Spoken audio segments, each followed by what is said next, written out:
ഈ കഥയിലെ താരം മൈദയാണ്. ഈ കഥ ഓരോ മലയാളിയും കേൾക്കേണ്ട കഥയാണ്. കഥ തുടങ്ങുന്നത് അങ്ങ് ഇംഗ്ലണ്ടിലാണ്. കഴിഞ്ഞ നൂറ്റാണ്ടുകളിൽ ഇംഗ്ലണ്ടിൽ മൈദ ഉപയോഗം കൂടുതലായിരുന്നു.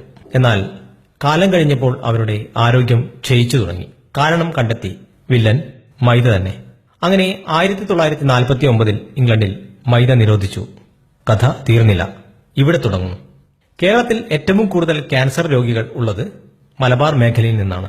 കേരളത്തിൽ ഏറ്റവും കൂടുതൽ പൊറോട്ട കഴിക്കുന്നത് ഈ മലബാറുകാർ ആണെന്ന കാര്യത്തിൽ ആർക്കും സംശയം ഉണ്ടാകാൻ തരമില്ല. പണ്ട് ഞാനും പൊറോട്ട ഉപയോഗിച്ചിരുന്നു. എന്നാൽ ഇതിന്റെ ദോഷവശങ്ങൾ മനസ്സിലായപ്പോൾ അത് നിർത്തി. മൈദ എന്തെന്നും എങ്ങനെ ഉണ്ടാക്കുന്നു എന്നും പറയാം. ഗോതമ്പിൽ പ്രധാനമായും 3 ഘടകങ്ങളുണ്ട്: ജം, തവിട്, എൻഡോസ്പേം. ഗോതമ്പിൽ നിന്ന് എൻഡോസ്പേം നീക്കം ചെയ്യുന്നു. ഈ എൻഡോസ്പേം സൂക്ഷ്മമായി പൊടിച്ചാണ് മൈദ ഉണ്ടാക്കുന്നത്. ഇങ്ങനെ പൊടിച്ച മൈദക്ക് മഞ്ഞ നിറമാണ്. ഈ നിറം കളഞ്ഞ് വെള്ള നിറമാക്കാൻ ബെൻസോയിൽ പെറോക്സൈഡ് എന്ന രാസവസ്തു ഉപയോഗിക്കുന്നു. ഈ ബെൻസോയിൽ പെറോക്സൈഡ് ചൈനയിലും ഇംഗ്ലണ്ടിലും യൂറോപ്പിലും നിരോധിച്ച രാസവസ്തുവാണ്. മൈദ വളരെ മൃദുവാണ്. അതിനായി അലോക്സിൻ എന്ന രാസവസ്തു ഉപയോഗിക്കുന്നു.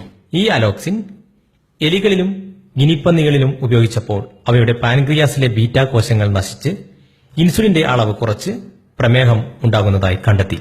ഈ പൊറോട്ട കഴിച്ചാൽ വിശപ്പ് ഉണ്ടാകില്ല അല്ലേ? എന്താകും കാരണം? ദഹിക്കില്ല. അതുതന്നെ നമ്മുടെ ദഹന വ്യവസ്ഥയ്ക്ക് നമ്മൾ തന്നെ നൽകുന്ന 8ന്റെ പണിയാണ്.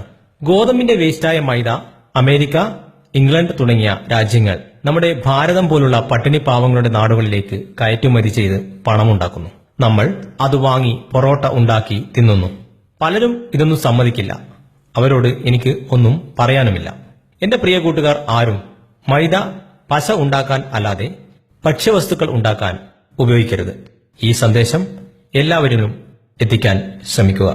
നല്ലതും ചീത്തയും തിരിച്ചറിയാൻ നമുക്ക് ശ്രമിക്കാം.